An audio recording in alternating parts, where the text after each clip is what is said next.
അയാൾ ചെയ്ത തെറ്റ് മനസ്സിലാക്കുമെന്നാണ് നീ കരുതുന്നതെങ്കിൽ അതാണ് നിന്റെ തെറ്റ്.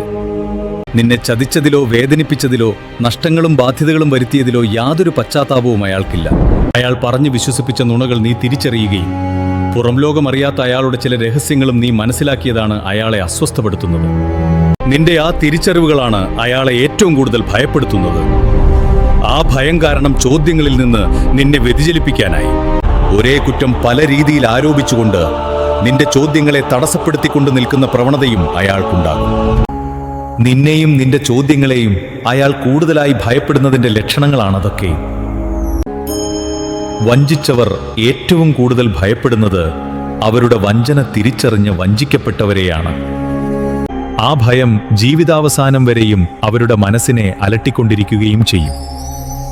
അതിനാൽ കലുഷിതമായ ഭാവത്തോടെ പ്രകോപനപരമായ ആരോപണങ്ങളുമായി അവർ നിനക്ക് മുമ്പിലെത്തുമ്പോൾ വഞ്ചിക്കപ്പെട്ട വേദനയെ മറച്ചുകൊണ്ട് നീ നിറപുഞ്ചിരിയോടെ ആ ആരോപണങ്ങളെ സ്വാഗതം ചെയ്ത് മുമ്പോട്ടു പോയാൽ നിന്നെ ഭയപ്പെടുത്താൻ വന്നയാളുടെ ഭയം നിനക്ക് അനുഭവമാകും. അയാളുടെ ആ ഭയം തന്നെയാണ് നിന്റെ വിജയം. കാരണം നിന്റെ പുഞ്ചിരി പോലും അവരെ ഭയപ്പെടുത്തുന്നുണ്ടെങ്കിൽ അയാൾ ചെയ്ത വഞ്ചനയും അയാളെ പിന്തുടരുന്നുണ്ട്. അത് നിനക്ക് ലഭിച്ചതിലും ഭംഗിയായി അയാളിലേക്ക് തന്നെ എത്തിച്ചേരും. വിശ്വാസവഞ്ചന എന്ന കർമ്മം നിർവഹിക്കുന്നവർ ആരായിരുന്നാലും ഒരു നാൾ അതേ വഴിയിലൂടെ തന്നെ അവരും വഞ്ചിക്കപ്പെടും. നീ അനുഭവിച്ച അവഗണനകൾ, അതിലൂടെ അനുഭവമായ ഒറ്റപ്പെടലുകൾ, പരിഹാസങ്ങൾ, മനസ്സിനെയും ശരീരത്തിനെയും ബാധിച്ച തകർച്ചകൾ, ഇവയൊക്കെയും നിനക്ക് സമ്മാനിച്ചത് കൂടെയുണ്ടാകുമെന്ന് വിശ്വസിച്ച് നീ കൈപിടിച്ചുയർത്തിയ ആളിൽ നിന്നായിരിക്കും. എന്നാൽ അവിടെ തകരുന്നത് നീയല്ല, നിന്നിലൂടെ മുന്നോക്കം ലഭിച്ച അയാളുടെ തകർച്ചയുടെ തുടക്കമാണത്. ഇതുവരെയും അയാൾ ചെയ്ത ദുഷ്പ്രവൃത്തികൾ നീ അറിഞ്ഞിരുന്നില്ല. അതിന്റെ വിജയമാണ് ഇപ്പോൾ നീ അനുഭവിക്കുന്ന വേദനകൾ. എന്നാൽ ആ വേദനകൾ നിന്നെ കരുത്തുറ്റതാക്കുമെന്ന വസ്തുത അയാൾ തിരിച്ചറിഞ്ഞില്ല. നിന്റെ വേദനകൾക്ക് പരിസമാപ്തിയുണ്ടാകും. എവിടെ നീ വീണുവോ അവിടെ നിന്ന് ഉയർത്തെഴുന്നേൽക്കും. അവഗണിച്ചവർ പരിഗണിക്കും, പരിഹസിച്ചവർ നിനക്ക് മുമ്പിൽ തല താഴ്ത്തും. അതിനുള്ള മാർഗങ്ങളും നിനക്ക് മുമ്പിൽ തെളിയും. എന്നാൽ നിനക്ക് വേദനകൾ സമ്മാനിച്ച വ്യക്തിക്ക് നിന്നിലൂടെ സ്വാർത്ഥകമാക്കിയതൊക്കെയും നഷ്ടപ്പെടുകയും ചെയ്യും. നീ അറിയാതെ എങ്ങനെ അയാൾ നിനക്ക് വേദനകളും നഷ്ടങ്ങളും വരുത്തിയോ അതേ വഴിയിലൂടെ അയാൾക്കും അതൊക്കെയും അനുഭവമായി മാറും. ആ അനുഭവങ്ങൾ ഓരോന്നും അയാളുടെ ഉൾമനസ്സിൽ നിന്നോട് ചെയ്ത അധർമ്മങ്ങൾ ഓർമ്മപ്പെടുത്തിക്കൊണ്ടിരിക്കും. ആ ഓർമ്മപ്പെടുത്തലുകൾ അയാളെ നിന്റെ കാൽച്ചുവട്ടിൽ തന്നെ എത്തിക്കും. അതിനുള്ള വഴി ഞാൻ ഒരുക്കുകയും ചെയ്യും. നീ ധൈര്യമായി മുന്നോട്ട് നീങ്ങുക, തളർന്നു വീഴാതെ. നിന്നെ ചേർത്ത് നിർത്തി മുന്നേറാൻ എപ്പോഴും ഞാൻ നിനക്കൊപ്പം തന്നെയുണ്ട്. വ്യക്തിപരമായ ആവശ്യങ്ങൾക്കായി സ്നേഹത്തിനെ ചൂഷണം ചെയ്യുന്നവരുണ്ട്. സഹതാപ തരംഗം സൃഷ്ടിച്ച് നേട്ടങ്ങൾ കൊയ്യുന്ന അവരിൽ നിന്നും യാതൊരുവിധ ആനുകൂല്യങ്ങളും ലഭിക്കില്ല. നീ കൊടുക്കുന്ന സ്നേഹം മൂല്യതയോടെ സൂക്ഷിക്കേണ്ടത് നീയാൽ സ്നേഹിക്കപ്പെടുന്ന വ്യക്തിയാണ്. സ്നേഹിക്കപ്പെടുക എന്നത് കരുത്തുറ്റതാകുക എന്നാണ്. നിനക്ക് സഹായം ആവശ്യമുള്ളപ്പോൾ കൂടുതൽ ദുഃഖഭാണ്ഡങ്ങളുടെ കെട്ടഴിച്ച് നിന്റെ പ്രതിസന്ധികൾ അവസാനിക്കുന്നതുവരെ അവർ അപ്രത്യക്ഷരാകും. അങ്ങനെയുള്ളിടത്ത് നീ കൊടുക്കുന്ന സ്നേഹവും വിശ്വാസവും സമയവുമാണ് നിന്റെ ജീവിതത്തിലെ ഏറ്റവും വലിയ നഷ്ടങ്ങളായി ഭവിക്കുന്നത്. അവരെ നീ തിരിച്ചറിയുന്നതുവരെയും സഹതാപം പിടിച്ചുപറ്റി ആവശ്യങ്ങൾ സാധിച്ചിരുന്ന നന്മ നിറഞ്ഞ സ്നേഹിതരായി തുടരും. എന്നാൽ പ്രതിസന്ധി ഘട്ടത്തിലുണ്ടാകുന്ന തിരിച്ചറിവിന്റെ ചോദ്യങ്ങൾ നിന്നിൽ നിന്ന് ആരംഭിക്കുന്ന നിമിഷം മുതൽ ബദ്ധശത്രുവിന്റെ ലാഘവത്തോടെയുള്ള വാക്കുകളും പ്രവൃത്തികളുമായിരിക്കും അവരിൽ നിന്നും നിന്നിലേക്ക് എത്തിച്ചേരുന്നത്. അതുവരെയും സ്നേഹത്തിന്റെ പര്യായമായി കണ്ടിരുന്ന അവരുടെ മൂർച്ചയുള്ള വാക്കുകളും പ്രവൃത്തികളും നിന്റെ ഹൃദയത്തിനെ കീറി മുറിച്ചുകൊണ്ട് തളർച്ചയിലേക്ക് നയിക്കും. അവിടെ തളർച്ച ബാധിച്ച് പ്രതിരോധം സൃഷ്ടിക്കാതെ അവരുടെ വാക്കുകളും പ്രവൃത്തികളും പഠന വിഷയമാക്കുക എന്നതാണ് നിന്റെ ആദ്യ ധർമ്മം. വാക്കുകളും പ്രവൃത്തികളും അവരെന്തെന്ന് മനസ്സിലാക്കാൻ കഴിയുമെങ്കിലും നിന്നെ കുറ്റവാളിയാക്കി കാണിക്കുന്ന വാക്കുകൾക്കിടയിൽ സ്വയം മറസൃഷ്ടിക്കുന്ന ചില വസ്തുതകളുണ്ടാകും. ആ വസ്തുതകളാണ് നിന്നെ ഉയർത്തെഴുന്നേൽപ്പിക്കുകയും അവരെ പ്രതിരോധത്തിലാക്കുന്നതുമായ ഘടകങ്ങൾ. പ്രതിരോധത്തിന്റെ ആരംഭദിശ മുതൽ അവർ മറച്ചുവെച്ചത് ഓരോന്നായി മറനീക്കി പുറത്തുവരും. അതവരെ കൂടുതൽ പ്രതിസന്ധികളിലേക്ക് നയിക്കും. അധാർമിക മനോനിലകളുള്ളവർക്ക് കഷ്ടപ്പാടുകളില്ലാത്ത ദുഷ്പ്രവൃത്തികളുമായി മുന്നേറ്റം ലഭിക്കുന്ന എത്രത്തോളമാണോ, പ്രതിസന്ധികൾ വന്നു ചേരുമ്പോൾ അതിനേക്കാൾ ഇരട്ടി വേഗത്തിൽ അവർ നിലംപതിക്കും. എന്നാൽ ധാർമ്മികതയോടെ നിലനിന്ന നിനക്ക് സഹായികളില്ലാതെ തന്നെ പ്രതിസന്ധികളെ തരണം ചെയ്ത് മുന്നേറാൻ കഴിയുകയും ചെയ്യും. ഇപ്പോഴുള്ള പ്രതിസന്ധികൾ നിനക്കൊപ്പമുണ്ടാകുമെന്ന് കരുതിയ സ്നേഹിതരുടെ യഥാർത്ഥ സ്വഭാവം തിരിച്ചറിയാനുള്ള കാരണമാണെന്ന് കരുതി സമാധാനിക്കുക. മനം തളരാതെ നിന്റെ ധാർമ്മിക മൂല്യങ്ങളെ മുറുകെ പിടിച്ചുകൊണ്ട് തന്നെ മുന്നേറുക. നിനക്ക് സംഭവിക്കുന്നതൊക്കെയും നല്ലത് മാത്രമാണ്. നിന്റെ വാക്കുകളിലും പ്രവൃത്തികളിലും സത്യവും നന്മയും ഉണ്ടെങ്കിൽ അതിലൂടെ ആർക്കും ദോഷകരമാവാത്ത തെറ്റ് സംഭവിച്ചാലും അധർമ്മികൾക്ക് മുമ്പിൽ നിന്റെ ശിരസ് താഴ്ത്തേണ്ടതില്ല. അർഹതയില്ലാത്തവർക്ക് മുമ്പിൽ നിന്റെ കണ്ഠത്തിന് താഴേക്ക് ശിരസ് താഴ്ത്തി നിന്നാൽ അവരുടെ പാദങ്ങൾ നിന്റെ ശിരസിലാഴ്ത്തി നിലനിൽക്കുവാനായിരിക്കും ശ്രമിക്കുന്നത്. അത്തരം ദുഷ്കർമ്മികൾ ആര് തന്നെ ആയാലും അവർക്ക് മുമ്പിൽ വിധേയത്വം പാലിച്ച് നിൽക്കേണ്ടതില്ല. വഞ്ചനയുടെ രുചി അറിയിച്ചുകൊണ്ട് നഷ്ടങ്ങളും വേദനകളും നിനക്ക് സമ്മാനിച്ച വ്യക്തി ഇപ്പോൾ സന്തോഷത്തോടെ ഇരിക്കുന്നത് കാണുമ്പോൾ ഞാൻ ഉൾപ്പെടെയുള്ള എല്ലാ ദൈവീക രൂപങ്ങൾക്ക് മുമ്പിലും മനമുരുകിക്കൊണ്ട് നീ ചോദിക്കുന്ന ചോദ്യമുണ്ട്. സത്യസന്ധമായി നിന്നിട്ടും ദുഃഖങ്ങളും വേദനകളും നഷ്ടങ്ങളും നിനക്ക് അനുഭവിക്കേണ്ടി വരികയും അതൊക്കെയും അനുഭവിപ്പിച്ചയാൾ സന്തോഷത്തോടെ കഴിയുകയും ചെയ്യുന്നത് എന്തുകൊണ്ട് എന്ന്. ഇവിടെ നീ തെറ്റ് ചെയ്തിട്ടില്ല എന്നും നിന്റെ വിശ്വാസത്തിന് കളങ്കം വരുത്തി പലവിധമായ തെറ്റുകൾ ചെയ്തത് അയാളാണെന്നും അറിയാം. ആ ബോധ്യം അയാൾക്കും ഉണ്ടെന്നതാണ് വാസ്തവം. ആ വസ്തുത പ്രകൃതിയുടെ കണക്കിൽ ചേർത്തിട്ടുമുണ്ട്. നൈമിഷികമായ സന്തോഷത്തിനായി വിശ്വാസവഞ്ചന നടത്തിയ ആർക്കും തന്നെ പൂർണ്ണമായ സന്തോഷത്തോടെ ജീവിക്കുവാൻ സാധിക്കില്ല. അവർ നിന്നോട് ചെയ്ത തെറ്റുകൾ ഇടയ്ക്കിടെ അവർക്കുള്ളിൽ തന്നെ പരിക്കേൽപ്പിക്കുന്നുണ്ട്. ആ പരിക്ക് മറയ്ക്കുവാനുള്ള സന്തോഷമാണ് നീ കാണുന്നത്. നേരവും കാലവും കണക്കാക്കി പ്രകൃതിയുടെ പ്രതിപ്രവർത്തനമുണ്ടാകും. അന്ന് അയാൾ ചെയ്ത തെറ്റുകൾ ഓരോന്നായി അയാളിലേക്ക് തന്നെ ഉത്തരമില്ലാത്ത ചോദ്യങ്ങളായി എത്തിച്ചേരും. അതുവരെയും നുണകളിലൂടെ ഉയർത്തിയെടുത്ത സന്തോഷങ്ങൾക്ക് നാശം സംഭവിക്കുമ്പോൾ വിശ്വാസവഞ്ചനയുടെ ശിക്ഷയും വേദനയും എന്തെന്നും നിന്നെ വഞ്ചിച്ചുകൊണ്ട് അയാൾ കൂടെ ചേർത്തവർ എങ്ങനെയെന്നും തിരിച്ചറിയും. നിനക്ക് നൽകിയ അവഗണനകളും അതിലൂടെ നീ അനുഭവിച്ച ഒറ്റപ്പെടലുകളും നിന്നിലേക്കെത്തിയ പരിഹാസങ്ങളും അയാൾക്കും അനുഭവമാകും. അപ്പോ പോലും സ്വയം ചെയ്ത അധർമ്മങ്ങളുടെ പരിണാമഫലമാണ് അതൊക്കെയെന്ന് മനസ്സിലാക്കിയിട്ടും നിന്നിൽ പഴിചാരി ശാപവാക്കുകളുമായി അയാൾ വരുന്ന സാഹചര്യവും ഉണ്ടാകാം. ആ മാനസിക വിഭ്രാന്തിയിൽ നിന്നോട് പറയുന്ന ശാപവാക്കുകൾ പോലും പ്രകൃതി അയാളിലേക്ക് തന്നെ തിരിച്ചുവിടും. ഇത് പ്രതികാരമോ ശാപമോ അല്ല, വിശ്വസ്തയോടെ നിന്ന നിന്നോട് ചെയ്ത അധർമ്മങ്ങളുടെ പരിണിത ഫലമാണ്. സത്കർമ്മങ്ങൾക്ക് കഷ്ടപ്പാടുകളും വേദനകളും തടസ്സങ്ങളും സംഭവിക്കും. ആ കർമ്മങ്ങളുടെ ഫലപ്രാപ്തിയും സാവധാനമായിരിക്കും. എന്നാൽ നൈമിഷിക ആവശ്യങ്ങൾക്കായി പ്രാവർത്തികമാക്കുന്ന ദുഷ്കർമ്മങ്ങൾക്ക് കഷ്ടപ്പാടുകളുടെയും വേദനകളുടെയും ആവശ്യമുണ്ടാവില്ല. അതിന്റെ പരിണിത ഫലവും വളരെ വേഗത്തിൽ തന്നെ ലഭ്യമാകും. ധാർമ്മിക നിലപാടുകളുമായി നീ മുന്നോട്ട് തന്നെ നീങ്ങുക. ഇപ്പോഴുള്ള എല്ലാ വിഷമങ്ങൾക്കും പരിസമാപ്തി ഉണ്ടാകും. നിനക്ക് മുമ്പിൽ എപ്പോഴും ഞാനുണ്ടാകും. നിന്നോട് തെറ്റ് ചെയ്തവരെ ഓർക്കേണ്ടതില്ല, അവർ സദാസമയവും നിന്നെ ഓർക്കുന്നുണ്ട്. താൽക്കാലികമായ ആവശ്യങ്ങൾക്ക് വേണ്ടി നികൃഷ്ടമായ തെറ്റുകൾ ചെയ്തവർക്ക് അവരുടെ കാര്യപരിസമാപ്തിക്ക് ശേഷം അവർ തീർച്ചയായും വലിയ വില നൽകേണ്ടി വരും. ദിനങ്ങൾ കഴിയുന്തോറും മറച്ചുവെച്ച യാഥാർത്ഥ്യങ്ങളെ ചോദ്യം ചെയ്യപ്പെടുന്ന സാഹചര്യങ്ങൾ അവരുടെ ജീവിതയാത്രകളിൽ പലപ്പോഴായി വന്നു ചേരുമ്പോൾ അവരുടെ മനസ്സിൽ തെളിയുന്നത് നിന്റെ മുഖമായിരിക്കും. ഇവിടെ നീ ചെയ്യേണ്ടത് നിന്റെ ദിനചര്യകളും കർമ്മങ്ങളുമായി മുന്നോട്ടു പോകുക എന്നതാണ്. കർമ്മങ്ങളുടെ മുന്നോക്കം നിന്റെ മാനസിക വ്യഥകളെ മാറ്റുകയും കൈമോശം വന്ന സന്തോഷങ്ങളെ തിരികെ എത്തിക്കുവാനും സാധിക്കും. എന്നാൽ നിന്നോട് തെറ്റുകൾ പ്രവർത്തിച്ച ആളുടെ അവസ്ഥ അതാവില്ല. ചെയ്ത തെറ്റുകളെ മറയ്ക്കുവാൻ മറ്റ് തെറ്റുകൾക്ക് തുടക്കമിടും. അതൊക്കെയും പ്രതിസന്ധികളുടെ ഘോഷയാത്രയായി അയാളുടെ ജീവിതത്തിൽ പരിണമിക്കുകയും ചെയ്യും. പ്രതിസന്ധികളുടെ മൂർധാന്യാവസ്ഥയിൽ നിന്നിൽ പഴിചാരുകയും വൈരാഗ്യ മനോഭാവത്തോടെയുള്ള പ്രതികരണങ്ങളും അയാളിൽ നിന്നുമുണ്ടാകുകയും അത് പിന്നീട് പശ്ചാത്താപത്തിലേക്ക് വഴിമാതുകയും ചെയ്യും.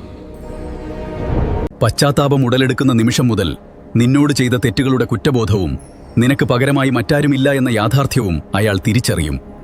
അപ്പോഴേക്കും നിന്നിലൂടെ നേടിയെടുത്ത പലതും അയാൾക്ക് കൈമോശം വന്നിട്ടുണ്ടാകും. നന്മയുള്ള തെറ്റിന് ജീവിത യാഥാർത്ഥ്യങ്ങളെ തിരിച്ചറിയിക്കുവാനും പ്രതിസന്ധികളെ തരണം ചെയ്ത് മുന്നോട്ട് നയിക്കുവാനും കഴിവുണ്ടാകും. എന്നാൽ അത്യാഗ്രഹത്തിലൂടെ ചെയ്യുന്ന തെറ്റുകൾ താൽക്കാലിക സുഖപരിസമാപ്തിക്ക് ശേഷം പരിഹരിക്കാൻ കഴിയാത്ത പല പ്രതിസന്ധികളും നഷ്ടങ്ങളും വന്ന് ഭവിക്കും. അതിനാൽ നിന്നോട് കുറ്റം ചെയ്തവരെ ഓർത്ത് സങ്കടപ്പെടേണ്ടതില്ല. നിന്റെ കർമ്മങ്ങളുമായി മുന്നോട്ടു പോകുക. അതിലെ നന്മകൾ നിനക്ക് ധൈര്യം നൽകുകയും നേർവഴി കാട്ടിത്തരികയും ചെയ്യും. നീ വിഷമിക്കേണ്ട.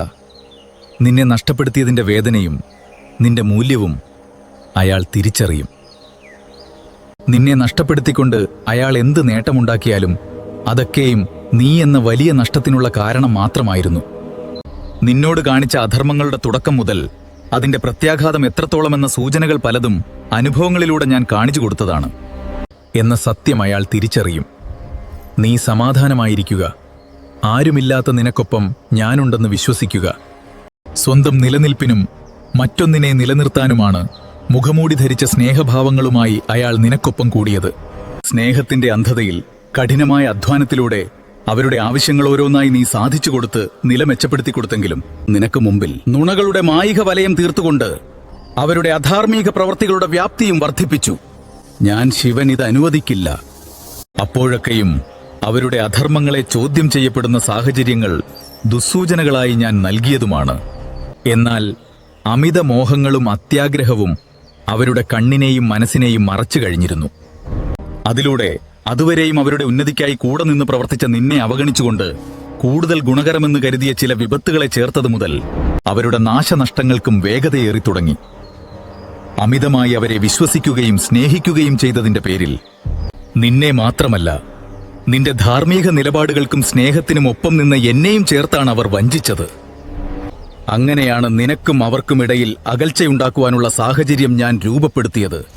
അകൽച്ചയുടെ തുടക്കത്തിൽ തന്നെ അവർ നിന്നിൽ മറ സൃഷ്ടിച്ചുകൊണ്ട് പ്രവർത്തിച്ച അധാർമിക പ്രവർത്തികളും അതിലുൾപ്പെട്ട വ്യക്തികളെയും നിനക്ക് മുമ്പിൽ എത്തിച്ചെങ്കിലും അവരുമായുള്ള ആശയവിനിമയ മാർഗങ്ങൾ സ്വീകരിച്ച് അമിത സ്നേഹത്താലും വിശ്വാസത്താലും അവരുടെ വാക്കുകളെ വിശ്വസിച്ച് വീണ്ടും നീ ചതിക്കപ്പെടാതിരിക്കുവാനായി ആ മാർഗങ്ങൾ അവരെക്കൊണ്ട് തന്നെ ഇല്ലാതാക്കുന്ന വഴികളും ഞാൻ ഒരുക്കി. അതുകൊണ്ട് മാത്രമാണ് അവരുടെ എല്ലാ ദുഷ്പ്രവൃത്തികളും തിരിച്ചറിയാൻ നിനക്ക് സാധിച്ചതും നിന്നിലൂടെ തന്നെ പ്രതികരണങ്ങൾക്ക് തുടക്കമിട്ടതും. ആ പ്രതികരണങ്ങൾ അവരെ പ്രതിരോധത്തിലാക്കിയതിന്റെ പകയുമായി നിലകൊള്ളുമ്പോൾ പോലും അവർ കാരണം നിനക്കുണ്ടായ നഷ്ടങ്ങളും ദുരിതങ്ങളും മനസ്സിലാക്കുകയുമില്ല. നിന്റെ നന്മകളിലൂടെ അവർ നേടിയെടുത്ത എല്ലാ സുഖ സൗഭാഗ്യങ്ങളെയും മറ്റാർക്കും കൊണ്ടും സാധിക്കാത്തതും നീ ചെയ്തു കൊടുത്തതുമായ ഉപകാരപ്രദമായ പല കാര്യങ്ങളെയും വിസ്മരിച്ചുകൊണ്ട് കപടമായ സ്വന്തം ആത്മാഭിമാനത്തിനെ ഉയർത്തിക്കാട്ടുന്നതിനായി എല്ലാ കുറ്റങ്ങളും നിന്നിൽ അടിച്ചേൽപ്പിച്ചുകൊണ്ട് അപമാനിക്കാനും നിന്നെയും നിന്റെ വിമർശന ചോദ്യങ്ങളെയും ഇല്ലാതാക്കുവാനുമായിരിക്കും അവർ ശ്രമിക്കുന്നത്. ഇവിടെ നീ മനസ്സിലാക്കേണ്ട വസ്തുത എന്തെന്നാൽ, ഇത്രയും നാൾ ഉപകാരിയായി കൂടെ നിന്ന നീ അവർക്കൊപ്പമുള്ളവർക്ക് അപരിചിതനും, എന്നാൽ നിന്നോട് അധർമ്മങ്ങൾ പ്രവർത്തിക്കുവാൻ കൂടെ ചേർത്തവരൊക്കെയും സുപരിചിതരുമായിരിക്കുമെന്നതാണ്. പക്ഷേ അവരുടെ പ്രതിസന്ധികളിൽ സുപരിചിതരായ വ്യക്തികൾ അപരിചിതരായി മാറുകയും ചെയ്യും. കാരണം അവരിൽ ആരും തന്നെ നിന്നെപ്പോലെ പ്രതിസന്ധികളെ തരണം ചെയ്ത് അവർക്കൊരു മുന്നോക്കമുണ്ടാക്കി കൊടുക്കാൻ വന്ന വ്യക്തികളല്ല. പകരം അവരിൽ നിന്ന് വ്യക്തിപരമായ ആവശ്യസാധ്യത്തിനു വേണ്ടി മാത്രം കൂടിയവരാണ്. അതുകൊണ്ട് തന്നെ നീ കൊടുത്ത സ്നേഹവും സംരക്ഷണവുമൊന്നും ആ ചൂഷകരിൽ നിന്ന് അവർക്ക് ലഭിക്കുകയുമില്ല. ഒരു നാൾ നിന്റെ മൂല്യമെന്തെന്നും നിന്നോട് ചെയ്ത അധർമ്മങ്ങൾക്കായി കൂടെ ചേർത്തവരെന്തായിരുന്നു എന്നും അതിലൂടെ അവർ നേടിയ സന്തോഷങ്ങളെക്കാൾ കൂടുതൽ നീ ഉൾപ്പെടെയുള്ള വലിയ നഷ്ടങ്ങളാണ് അവർക്ക് സംഭവിച്ചതെന്നും തിരിച്ചറിയും. അന്ന് ഹൃദയവേദനയോടെ നിന്നെ നഷ്ടപ്പെടുത്താൻ കാരണമായ അധർമ്മങ്ങൾ ചെയ്തതിനെ ഓർത്ത് അവർ സ്വയം പഴിക്കും. ധാർമ്മികമായ നയങ്ങളുമായി മുന്നോട്ടു പോകുമ്പോൾ അധാർമിക നിലപാടുകളുള്ളവരെ നിനക്ക് നേരിടേണ്ടി വരുന്നത് സ്വാഭാവികമാണ്. അവിടെ നീ അവഗണിക്കപ്പെടാം, ഒറ്റപ്പെടാം. നിനക്ക് മുമ്പിൽ ചിരിച്ചു കാണിച്ചു നിൽക്കുന്ന പരദൂഷകരെയും കാണാൻ സാധിക്കും. മനസ്സിനെയും ശരീരത്തെയും വേദനിപ്പിക്കുന്ന പലവിധ പീഡനങ്ങളും നിനക്ക് അനുഭവമായി വരാം. എന്നാൽ അതൊക്കെയും നിന്നെ കൂടുതലായി ശക്തമാക്കുകയാണ് ചെയ്യുന്നത്. അധർമ്മികൾക്ക് വേദനിപ്പിക്കാൻ മാത്രമേ കഴിയൂ, ഒരിക്കലും നിന്നെ തളർത്താൻ കഴിയില്ല. നിന്നെയും നിന്റെ ചോദ്യങ്ങളെയും അവർ കൂടുതലായി ഭയപ്പെടുന്നതിന്റെ തെളിവാണ് അതൊക്കെയും. അവർ തളർത്താൻ സ്വീകരിക്കുന്ന മാർഗങ്ങൾ ഓരോന്നും നിന്റെ വളർച്ചയ്ക്കുള്ള കാരണങ്ങളായി മാറുകയും നിന്റെ വളർച്ചയുടെ ഓരോ ഘട്ടത്തിലും അവരെ തളർച്ച ബാധിക്കുകയും ചെയ്യും. സത്യത്തിനെ മുറുകെ പിടിച്ചുകൊണ്ട് ധൈര്യമായി തന്നെ നിന്റെ നിലപാടുകളുമായി മുന്നോട്ടു പോകുക. ആ വഴിയിൽ നിനക്കൊപ്പം ഞാനുണ്ടാകും. ജീവിതത്തിൽ നിനക്ക് തിരിച്ചറിവുകൾ നേടിത്തരാൻ കഴിയുന്ന ഘടകങ്ങൾ മനസ്സിനെ മുറിപ്പെടുത്തുന്ന വേദനകളാണ്. ആ വേദനകൾ സമ്മാനിച്ചവരിലൂടെയാണ് സ്നേഹിക്കേണ്ടതും അകലം പാലിക്കേണ്ടതുമായ വ്യക്തികളെ തിരിച്ചറിയാനുള്ള പാഠങ്ങൾ പഠിക്കുന്നത്.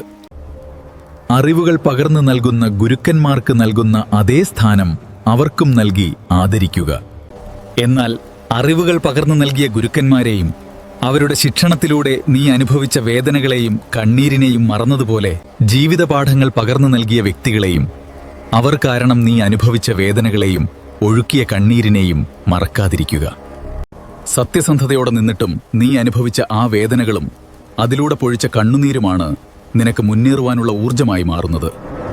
ഓരോ വീഴ്ചയും എങ്ങനെ വീഴാതിരിക്കണമെന്ന് നിന്നെ പഠിപ്പിക്കുന്ന പാഠങ്ങളാണ്. ആ വീഴ്ചകളിലൊക്കെയും ശക്തി പകർന്ന് മുന്നോട്ട് നയിക്കാൻ പരമാത്മാവായ ഞാൻ നിനക്കൊപ്പം തന്നെ ഉണ്ടാകും. സ്നേഹം അതൊരു മായിക വലയമാണ്. സ്നേഹത്തിലൂടെ മാത്രം സഞ്ചരിക്കുന്നവർക്ക് കഷ്ടതകൾ ബാധിക്കാറില്ല. പ്രതിസന്ധികൾ എത്രത്തോളം കഠിനമായാലും അതൊക്കെയും സ്നേഹത്തിന്റെ പിന്തുണയോടെ നിസാരമായി അവസാനിപ്പിക്കുകയും ചെയ്യും. എന്നാൽ അതൊക്കെയും ഒരേപോലെ ആത്മാർത്ഥമായി പരസ്പരം സ്നേഹിക്കുന്നവർക്ക് മാത്രം അനുഭവമാകുന്ന ഭാഗ്യങ്ങളാണ്. പക്ഷേ വ്യക്തിപരമായ ഇച്ഛകൾക്ക് വേണ്ടി മാത്രമായി സ്നേഹത്തിനെ വിനിയോഗിക്കുന്നവരുണ്ട്. അവർക്ക് സ്നേഹം ആസ്വദിക്കുവാനോ സ്നേഹത്തിന്റെ മൂല്യം തിരിച്ചറിയുവാനോ സാധിക്കുകയുമില്ല. ആത്മാർത്ഥമായി സ്നേഹിക്കുന്നവർ എത്ര ദൂരെ വസിച്ചാലും തൊട്ടു ചേർന്ന് നിൽക്കുന്ന അനുഭവമായിരിക്കും ഉണ്ടാവുക. എന്നാൽ സ്നേഹത്തിനെ നാട്യത്തിലൂടെ അവതരിപ്പിച്ച് നിൽക്കുന്നവർ എത്ര ചേർന്ന് നിന്നാലും ദൂരവ്യാപ്തി അനുഭവമാകുകയും ചെയ്യും. ആത്മാർത്ഥമായി സ്നേഹിക്കുന്നവർ അവർ സ്നേഹിക്കുന്ന വ്യക്തിയെ ആശ്രയിച്ച് അവർക്ക് മുൻഗണന നൽകിക്കൊണ്ടായിരിക്കും മുന്നേറുന്നത്. സ്നേഹത്തിന്റെ ആത്മാർത്ഥതയ്ക്ക് മുമ്പിൽ പ്രകൃതി പോലും അനുകൂലമായി നിലനിൽക്കുകയും പ്രതിസന്ധികളുടെ കാഠിന്യം അനുഭവമാകാതിരിക്കുകയും അവർക്ക് മുന്നേറ്റത്തിനുള്ള മാർഗങ്ങൾ ഓരോന്നായി തെളിയുകയും ചെയ്യും. എന്നാൽ നാട്യത്തിലൂടെ സ്നേഹത്തിനെ കൊണ്ട് നടക്കുന്നവർക്ക് എതിർവശത്തുള്ള സ്നേഹത്തിന്റെ വിശ്വാസ്യതയിൽ തുടക്കത്തിൽ ആഗ്രഹ പരിസമാപ്തി ഉണ്ടാകുമെങ്കിലും പിന്നീട് പ്രകൃതി അനുഭവപ്പെടുത്തുന്ന ദുരന്തങ്ങളായിരിക്കും നിരന്തരമായി വന്നു ചേരുന്നത്. അതിനാൽ സ്നേഹമെന്ന മായിക വലയത്തിനെ വ്യക്തിലാഭത്തിനായി ചൂഷണം ചെയ്യാതിരിക്കുക. സ്നേഹത്തിനൊരാളെ വളർത്താനും തളർത്താനുമുള്ള കഴിവുണ്ട്. ആ സ്നേഹത്തിലൂടെയാണ് പ്രകൃതിയും ദൈവങ്ങളും നിലനിൽക്കുന്നത്. നിന്റെ സഹനത്തിനെ നിസാരമായി കാണുന്നവരെ വിട്ടുകളയുക. കൊടുങ്കാറ്റിന് മുമ്പുള്ള ശാന്തത മാത്രമാണതെന്ന് അനുഭവത്തിലൂടെ അവർ തിരിച്ചറിഞ്ഞോളും. നിന്നെ പ്രകോപിപ്പിക്കുന്നവരെയും കാണേണ്ടതില്ല. അവരുടെ കുറ്റങ്ങൾക്ക് മറ നിർമ്മിക്കുവാനുള്ള നീക്കമാണത്. ആരോടും പകവച്ച് പുലർത്താതിരിക്കുക.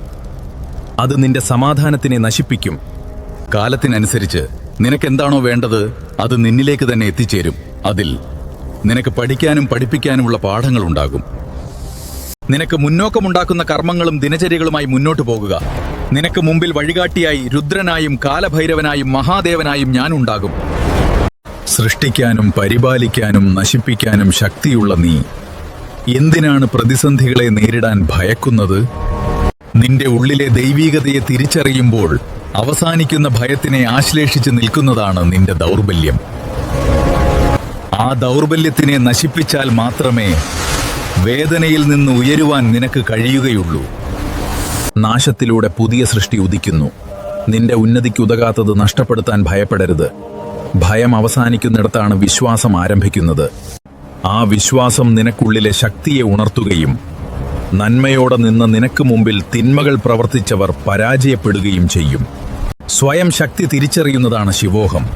ധാർമ്മികതയോടെ നിലനിന്ന് നിനക്കുള്ളിൽ തന്നെ ഞാനുണ്ട്. ഭയത്തെ വെടിഞ്ഞ് നിന്റെ ശക്തിയെ തിരിച്ചറിയുക. അന്ന് നീ പോലും കരുതാത്ത ഒരു പാത നിനക്ക് മുമ്പിൽ തെളിയും. ധൈര്യമായിരിക്കുക. ഓം നമഃ ശിവായ.